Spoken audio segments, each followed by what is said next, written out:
இங்க தொழில்துறை அமைச்சர் கூடிய கீர்த்தனா மேடம் அப்பப்ப கடுமையான விமர்சனம் வரும் திமுக ஐடி விங். அதுக்கான காரணம் என்ன தெரியுமா?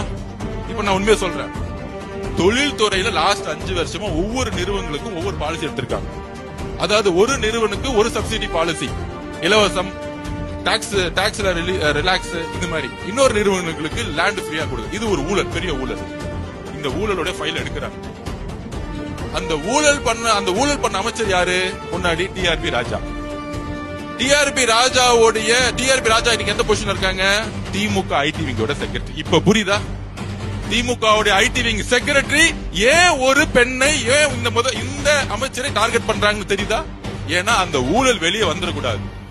வெளியே வந்துச்சுன்னா அவர் மாட்டிக்குவார். அப்ப ஒருத்தரை நெகட்டிவ் பண்ணு, அந்த கேரக்டர் நெகட்டிவ் பண்ணு, அந்த பெண் அமைச்சரை நெகட்டிவ் பண்ணு.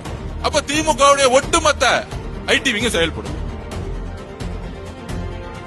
சிறு சிறு தவறுகளை சாரின்னு சொல்லிட்டு போறதா நம்மளோட சட்டமன்ற உறுப்பினர். ஆமாங்க, அந்த தவறு செஞ்சுட்டாங்க, மன்னிச்சுக்கோங்க.